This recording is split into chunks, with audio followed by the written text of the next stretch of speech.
नाज़रीन, बहुत ही कॉस्टली जंग ये साबित हो रही है। अमेरिका ने पिछले 25-30 साल में जितनी भी जंगें लड़ी हैं, 40 साल में या उससे पीछे चले जाएं, वर्ल्ड वॉर 2 के बाद अमेरिका ने जितनी भी जंगें लड़ी हैं और खासकर ओआईसी वर्ल्ड के ऊपर जो अमेरिका ने अटैक्स किए हैं, ये सबसे डिफरेंट वॉर जब वो साबित हो रही है। जितने भी ओआईसी कैपिटल्स अमेरिका ने पिछले दहाइयों के अंदर हिट किए हैं, किसी कैपिटल से जवाब नहीं आया है। यानी बगदाद हिट हुआ तो हिट हो गया, काबुल हिट हुआ तो हो गया, और दमिश्क हिट हुआ तो हो गया। तो ये पहली ऐसी लड़ाई हम देख रहे हैं कि जिसमें अमेरिका ने किसी ओआईसी कंट्री के ऊपर अटैक किया है, किसी ओआईसी कैपिटल के ऊपर अटैक किया है और आगे से जवाब आ रहा है। और जवाब ऐसा आ रहा है कि अमेरिका और उसके तमाम इत्तेहादी जंग में ड्रैग हो चुके हैं। उन्होंने जंग जो है वो ईरान के अंदर मुसल्लत की है और ईरान इस जंग को वहां तक ले गया है और तपिश जो है वो हर एक तक पहुंच रही है। ठीक है ना, उन्होंने जंग ईरान के अंदर मुसल्लत की है और स्ट्रेटजी भी यही थी कि इसको ईरान के अंदर ही जो है वो कंटेन किया जाए और ईरान को मैक्सिमम जो डिस्ट्रॉय किया जाए, जैसे बाकी ओआईसी कंट्रीज को किया गया। लेकिन यहां पर ईरान जो है वो सबको तपिश जो है वो महसूस करवा रहा है। पहली बार अमेरिका हीट महसूस कर रहा है। तो जनाब अली, इस वक्त हम हर गुजरते घंटे के साथ ज्यादा डिस्ट्रक्टिव और कॉस्टली वॉर के अंदर दाखिल होते चले जा रहे हैं। एक से बढ़कर एक डेवलपमेंट जो है सामने आ रही हैं। ईरान ने नया फेज जो है वो लॉन्च कर दिया है और एयर और सी और लैंड तीनों जो डायमेंशंस हैं, इसमें उन्होंने कहा कि बहुत बड़े हमले, अनप्रेसिडेंटेड हमले, एक्सेप्शनल हमले वो अब दुनिया देखेगी और अमेरिका और उसके तादी जब देखेंगे। नाज़रीन, ईरान की जानिब से इस नए फेज में जो पहला काम किया गया है वो अमेरिकी एब्राहम लिंकन को अटैक कर दिया गया है। पहली बार इस जंग में, यानी 48 घंटे अभी नहीं हुए हैं और ईरान ने एब्राहम लिंकन को जब वो निशाना बना दिया है, सुप्रीम लीडर को जो अटैक किया गया है, उसके बाद ईरान ने फौरी तौर पर जंग को जब वो नेक्स्ट लेवल के ऊपर एस्केलेट कर दिया है। अब ये सारा वो रिस्पॉन्स है जो सुप्रीम लीडर को अटैक किया गया, तो उसके बाद ये सारा रिस्पॉन्स जारी है। एब्राहम लिंकन को निशाना बनाया गया, इसको निशाना बनाया ही जाना था, लेकिन हो सकता है कि शायद एक दिन के बाद या 2 दिन के बाद निशाना बनाया जाता। लेकिन जो वाकयात हुए हैं उसके बाद ईरान ने इसको भी अटैक कर दिया है। एक फुल स्केल नेवल वॉर जब उसका आगाज हो गया। इसके साथ क्या हुआ है, ईरान ने जो है वो अबू धाबी में जो इजरायली एम्बेसी है उसको निशाना बना दिया। यूएई में 2 इजरायली जब वो मारे गए। और इस जंग का बहुत बड़ा टर्निंग पॉइंट यह है कि पहली बार 3 अमेरिकी फौजियों की हलाकत जो है उसकी तस्दीक खुद सेंटकॉम कर रहा है। इससे पहले ईरान ने कुछ दावे किए हैं, लेकिन सेंटकॉम जो है उसने ऑफिशियली कंफर्म किया है कि इस जंग में 3 अमेरिकी फौजी मारे गए हैं और 1 दर्जन के करीब जख्मी हैं। यह इस जंग का बहुत बड़ा टर्निंग पॉइंट है। जब से ट्रंप आया है और जितनी जंगें इधर छेड़ी उधर छेड़ी, वेनेजुएला में, ठीक है ना, जो भी उसने किया है, यह पहला ऐसा वाकया कि जिसमें अमेरिकी फौजी जब वो मारे गए हैं। और कैमला हैरिस ने कहा कि यह वॉर ऑफ चॉइस है, वॉर ऑफ नेसेसिटी नहीं है। और टकर कार्सन ने कहा कि यह जंग हम इजराइल के लिए लड़ रहे हैं। तो अब अगर एक तो ये कैजुअलिटीज हो गई और अगर इससे ज्यादा ये तादाद बढ़ती है तो फिर क्या सूरत हाल जब वो वहां पर बनेगी। ट्रंप के लिए एक बड़ा पॉलिटिकल डिजास्टर जब वो आ सकता है। ईरान की जानिब से 1000 से अब ज्यादा ड्रोन्स अमेरिकी बेसिस के ऊपर लॉन्च किए जा चुके हैं और ईरान की स्ट्रेटजी यह है कि इन बेसिस को मुकम्मल तौर पर नकारा करना है, क्योंकि जितनी ज्यादा ये बेसिस नकारा होंगी उतने ज्यादा अमेरिका को मुश्किलात पेश आएंगी ईरान के खिलाफ हमले जारी रखने में। तो ईरान की बका यही है कि वो अमेरिका को इतना नुकसान पहुंचाए कि वो मजबूर हो जाए हमले रोकने के लिए। तो ये बुनियादी तौर पर ईरान की स्ट्रेटजी है इन बेसिस को हिट करने का। और बेसिस के अलावा अब जहां पर अटैक्स हो रहे हैं वहां पर भी ये पता चल रहा है कि वहां इजरायली है, वहां पर अमेरिकी मौजूद हैं। चूंकि ये जो इवैक्यूएशन हुई है गल्फ बेसिस से, वो इवैक्यूएशन कहां हुई है, वो फौजी कहां गए हैं। तो ईरान के फॉरेन मिनिस्टर ने बताया कि वो होटल्स में गए। तो एक एक जगह पर अब 2 इजरायली जब वो अबू धाबी में निशाना बने और वहां पर उनकी हलाकत की खबर जब सामने आ रही है, तो कहीं मुसाद बैठी है, कहीं सीआईए बैठी है। तो इस तरह से ईरान जब वो बाकी साइड्स को भी निशाना बना रहा है। अब ईरान के ऊपर ऑल आउट अटैक हो चुका है और ईरान के लिए भी कोई रेड लाइन जब वो नहीं है। और अगली खबर देखिए, यूरोप के अंदर बड़े हमले हो सकते हैं, ये यूरोपियंस ने खबरदार किया है। स्लीपर सेल जब वो यूरोप के अंदर एक्टिव हो रहे हैं, ये यूरोपियन ऑफिशियल्स ने खबरदार किया है। ईरानियन स्लीपर सेल जब वहां पर एक्टिव हो रहे हैं तो इजरायली सफारत खाने, हाई ऑफिशियल्स या कोई और टारगेट्स वो अक्रॉस द यूरोप जब वो हिट हो सकते हैं। तो ये है एडवेंचर जो ट्रंप और नेतन्याहू ने किया है। ना सिर्फ खित्ते का अमन खतरे में डाल दिया है, बल्कि पूरी दुनिया जो है वो इससे अब डायरेक्टली मुतासर हो रही है। अच्छा, सबसे पहले मैं आपके सामने ईरान के फॉरेन मिनिस्टर ने जो बात की है और अली लारिजानी ने जो बात की है कि हमारे हमसाया मुल्क जो है वो काफ़ी ज़्यादा उनको गुस्सा है कि जी वहाँ पर जो उनकी बेसिस है अमेरिका की, उन पर हम अटैक कर रहे हैं। तो ईरान के फॉरेन मिनिस्टर ने और अली लारिजानी ने बताया है कि उन बेसिस पर अटैक क्यों हो रहा है। तो ये उनकी बात सुनना इस वक्त जब बहुत ज़रूरी है। तो वो ये कह रहे हैं कि हमारे जो नेबरिंग कंट्रीज हैं, सम ऑफ देम जब वो काफ़ी ज़्यादा एंग्री हैं इस वक्त। आई विश के वो इस बात को अंडरस्टैंड कर सकें कि जो कुछ इस वक्त रीजन में हो रहा है ये हमारा फॉल्ट नहीं है और ये हमारी चॉइस नहीं है। जंग जो है वो हमारे ऊपर इंपोज की गई है और इंपोज किसने की है? आपके इत्तेहादियों ने, अमेरिका और इसराइल ने। अगर वो एंग्री हैं तो उनको एंग्री होना चाहिए at United States and Israel. अगर किसी पर गुस्सा करने की जरूरत है तो अमेरिका और इसराइल पर जाकर गुस्सा करें। They should not pressure us to stop, ठीक है ना, हमारे ऊपर प्रेशर ना डालें कि जंग को रोका जाए। They should pressure the other side. जिन्होंने जंग शुरू की है और मुसल्लत की है उनको जाकर रोकें, हमें ना आकर बताएं। हमने अमेरिकन मिलिट्री बेसेस को निशाना बनाया है। इन्होंने जो बेसेस खाली की थी, जो अपने पर्सनल निकाले थे, वो कहां गए? वो होटल्स के अंदर गए।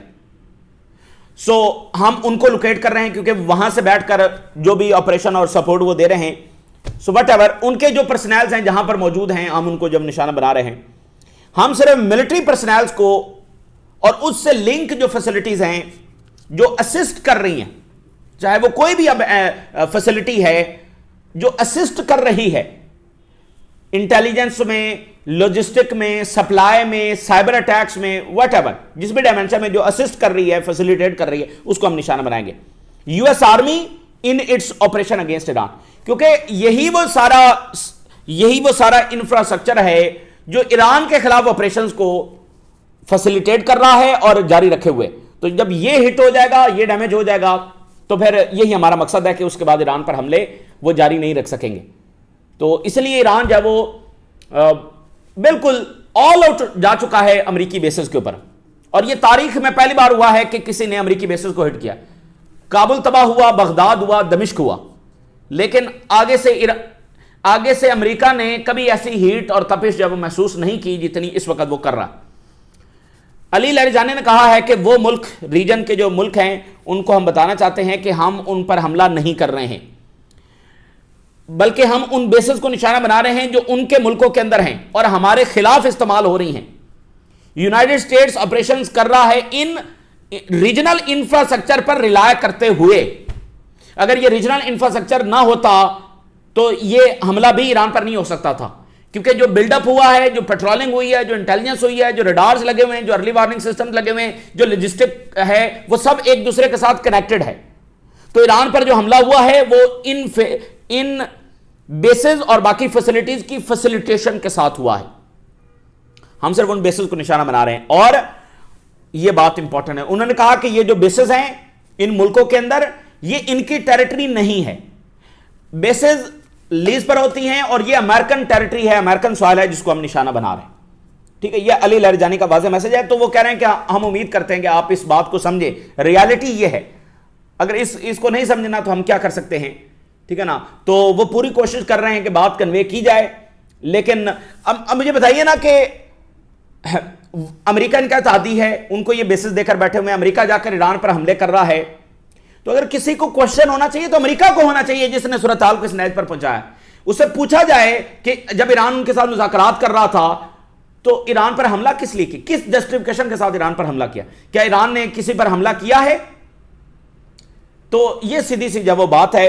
और फिर देखिए, अमेरिकी बेसेस हैं, उन पर लगा हुआ सारा इंफ्रास्ट्रक्चर भी अमेरिकी है, और जिस एयर डिफेंस के साथ ईरानी मिसाइल्स गिरा रहे हैं और ड्रोन्स गिरा रहे हैं वो भी अमेरिकी है। और भाई ये कहां से आ गया दरमियान में? और बहुत मुमकिन है कि ये जो पेट्रियाट और थार सिस्टम उसको अमेरिकी पर्सनल ही ऑपरेट कर रहे हो, क्योंकि इनको तो ऑपरेट करना आते नहीं है। अगर इनको आते होते तो जब इजराइल इन पर हमला करने आया था तो ये ऑपरेट कर लेते। इनकी सिक्योरिटी तो अमेरिका और इजराइल के जिम्मे है, तो इनकी जो बेसेस हैं उसका सारा इंफ्रास्ट्रक्चर अमेरिकी ही ऑपरेट कर रहे होते हैं। वो थर्ड वार्ड इनको नहीं चलाने आते। इनको चलाने आते तो जब इजरायली मिसाइल आए थे उनको गिरा लेते, इनको नहीं चलाने आते, वो अमेरिकी ही चला रहे होते। तो तो अमेरिका के सिस्टम्स है वो अमेरिका ही ऑपरेट कर रहा होगा, और यानी सिस्टम्स भी अमेरिका के, बेसिस भी अमेरिका की, फौजी भी अमेरिका के, टेक्नोलॉजी भी अमेरिका का, इनका क्या है मुझे बताइए। तो वलीद जुमलात ने कहा है, जो रूस के बड़े रिस्पेक्टेड लीडर हैं, उन्होंने कहा कि यह जंग जो वो कोई पिकनिक नहीं होगी, ये एक लंबी जंग होगी और हर किसी के लिए और हर एवरीवेयर अनइमेजिनेबल कॉन्सिक्वेंसेज आएंगे। अच्छा, तो ये सूरत हाल होगी। अब इसी दरमियान जो है वो एक ड्रोन आकर गिरा है इजरायली एम्बेसी अबू धाबी में। अच्छा, अभी तक इजरायली एम्बेसडर वैसे निकाला तो नहीं गया, ना इजराइल के लिए एयर स्पेस बंद हुई, अब बंद है, अब तो सबके लिए बंद है।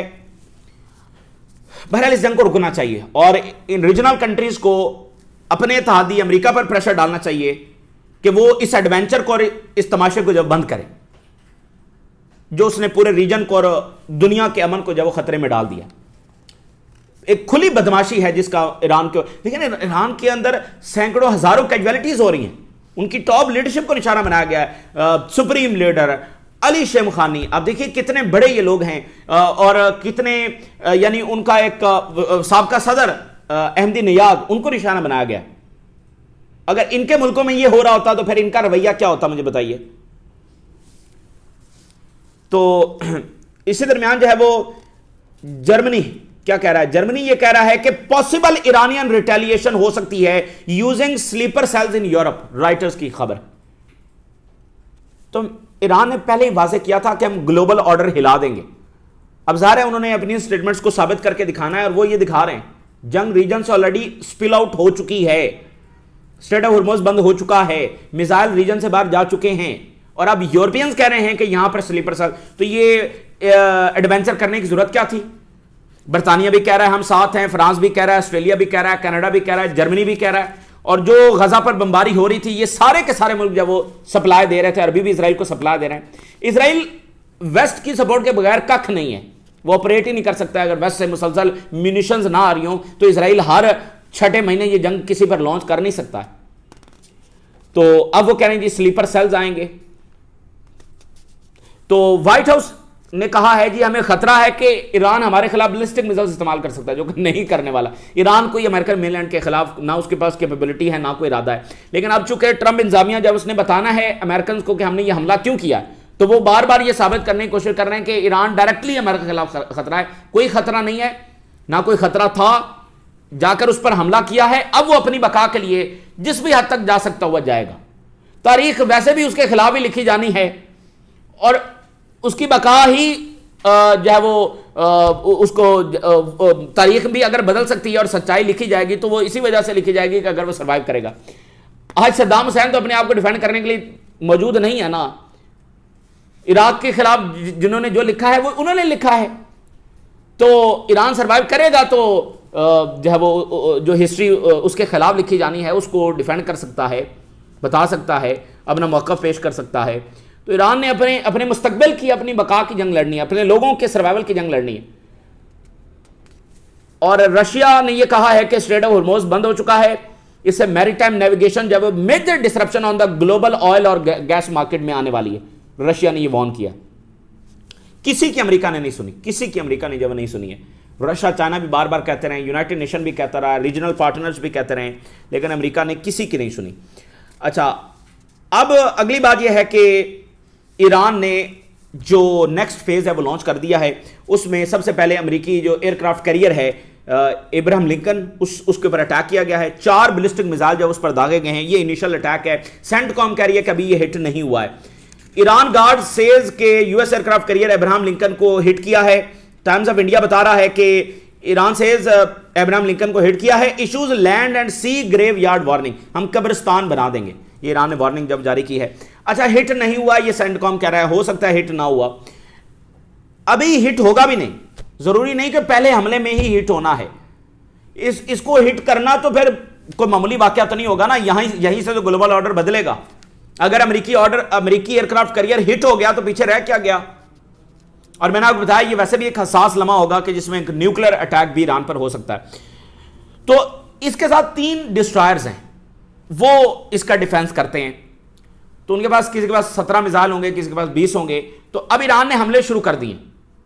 तो ईरान हमले करते रहेगा। अगले 24 घंटों में अगर वो मुसलसल हमले करता रहा तो ये सारा जो है ना ड्रेन हो जाएंगे, इनके इंटरसेप्टर मिसाइल जब वो खत्म हो जाएंगे।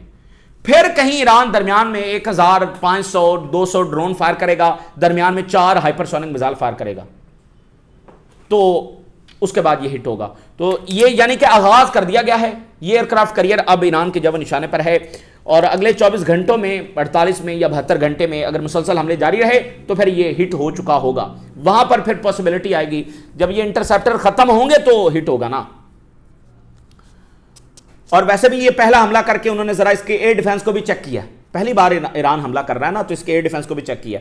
और जो यमन हमले करता रहा है वो भी तो इस पर करता रहा ना, और उसने भी जो एक एक्सपीरियंस है और जो इंफॉर्मेशन है वो शेयर कर रखी होगी कि ये इनका एयर डिफेंस जो वो कैसे काम करता है।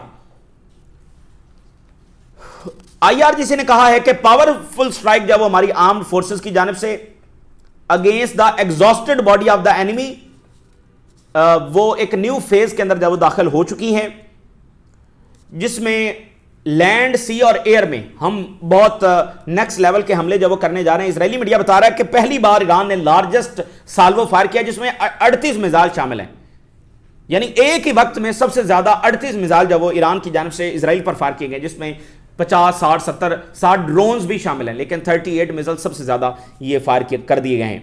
अच्छा, ईरान जो है वो बंकर्स को भी हिट करना शुरू हो गया है। अब इजरायली कमांडर्स बंकर में भी हिट होंगे। यरूशलेम में एक अटैक किया है ईरान ने, जहां पर इनकी फैसिलिटीज और बेसिस सारा कुछ है। तो यरूशलेम में जो बंकर्स हैं उनको ईरान ने निशाना बनाया। ये एक नई चीज है जो ईरान ने करके दिखाई है, क्योंकि बंकर्स को सिर्फ इजराइल और अमेरिका हिट कर सकता है। सो अब यहां पर बंकर्स में ईरान ने जाकर इजरायली बंकर्स को निशाना बनाया। अब उसमें एक इजरायली कमांडर की हलाकत की भी खबर चल रही है, लेकिन इजराइल में एक मुकम्मल सेंसरशिप है। जैसे लास्ट टाइम आपको याद ही होगा, MSC ये दुनिया की दूसरी बड़ी शिपिंग कंपनी है, इसने अपने तमाम शिप्स को कहा है कि वो फौरी तौर पर बुहेरा अरब में कोई शेल्टर जाकर हासिल कर ले, हिफाजत नहीं हो सकती। अपने तमाम जहाजों का है कि कोई शेल्टर देखो, कोई कहीं जाकर जब वो पना ले लो। ये MSC का हाल है। और अमेरिका और इजराइल ताबड़तोड़ हमले ईरान पर कर रहे हैं, और सेकेंड डे है और ईरान कोऑर्डिनेटेड, सोफिस्टिकेटेड और एक्सेलरेटरी पोजीशन में है। ये नहीं कि नीचे आ रहा, नहीं, वो तो एस्केलेट कर रहा है। अब तो नेवल वॉर शुरू हो गई है, जिसका आगाज स्ट्रेट ऑफ हॉर्मुज की बंदिश और अब एयरक्राफ्ट कैरियर पर अटैक से जो वो किया गया है। ईरान का जो सेंट्रल हेडक्वार्टर है उसने ये कहा है कि तुम जख्मी तो कर सकते हो ईरान को, लेकिन ईरान को तुम सबजुगेट नहीं कर सकते।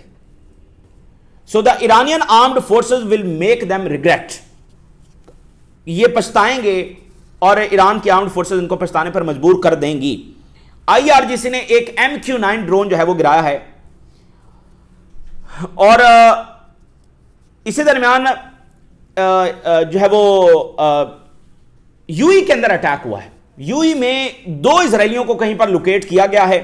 ये बड़ा डिफरेंट वाकया है। 2 इजरायली यूई के अंदर, अबू धाबी के अंदर मौजूद थे, और उनको ट्रैक करके, जब वो ज़ाहिर है ये मुसाद वगैरह के लोग होंगे या कोई और एजेंसी के होंगे, लेकिन ये 2 इजरायली यहां पर हिट हुए हैं और इनकी हलाकत की खबर जब वो आ रही है।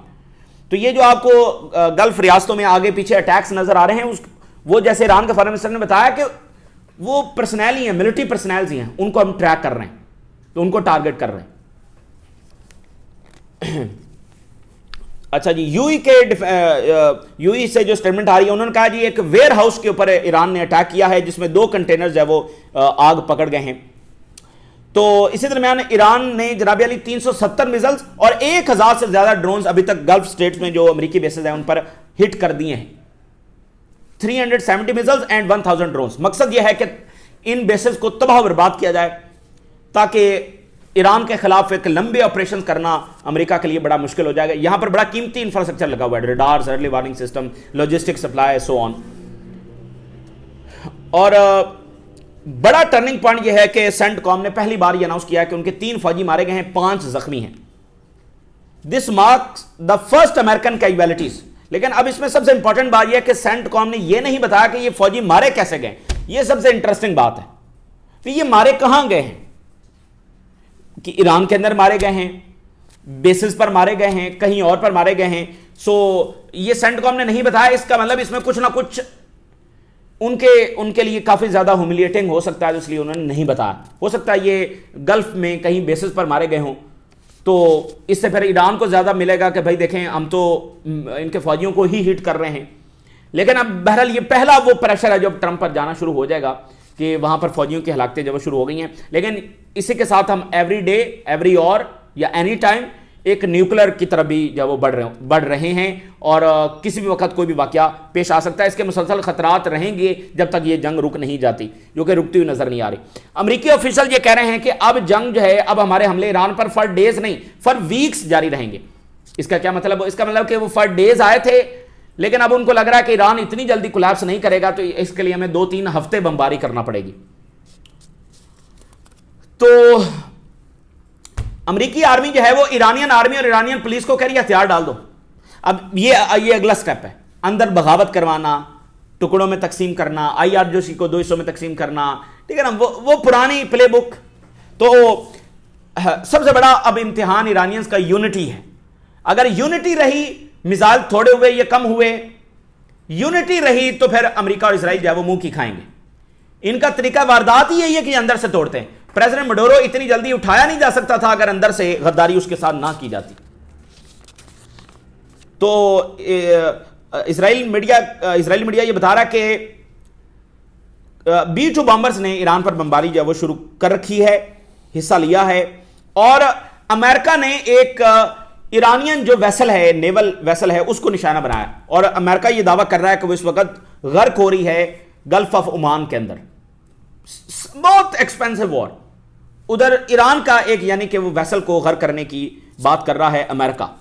तो ये पहला अटैक है। अच्छा, जो ट्रंप ने कहा था कि हम ईरानी नेवी को खत्म करने जा रहे हैं, यानी इसराइल और अमेरिका ने अपने टारगेट्स डिवाइड किए हुए हैं। इसराइल के जिम्मे वो काम है जो जिसको वो फखर बताता है, बड़े शौक से करता है, और उसको फखर है कि सबसे दुनिया में अच्छा काम ये हम कर सकते हैं, और वही है असैसिनेशंस, लोगों को नए नए तरीके से मारना, मुल्कों के सरबराहान को, सियासी लीडर्स को जो अमन सलामती खुशहाली की बात कर रहे हो, उनको टारगेट करके नए नए तरीकों से मारना। ये उनका बड़ा मशगला है, इस पर उनको बड़ा प्राउड है कि हम इसमें नए नए तरीके इस्तेमाल करते हैं।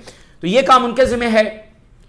ईरान का एयर डिफेंस, ईरान की नेवी, उनकी बैलिस्टिक मिसाइल फैक्ट्रीज, उनको हिट करना, ये अमेरिका के जिम्मे है। तो यानी ये टारगेट्स जो है वो उन्होंने आपस में डिवाइड किए हुए हैं। ये जनाब अली इस वक्त की ताज़ा तरीन डेवलपमेंट्स हैं जो आपके साथ शेयर किए, आपने राय से आगाह करें। इजाज़त दीजिए, अल्लाह हाफिज़।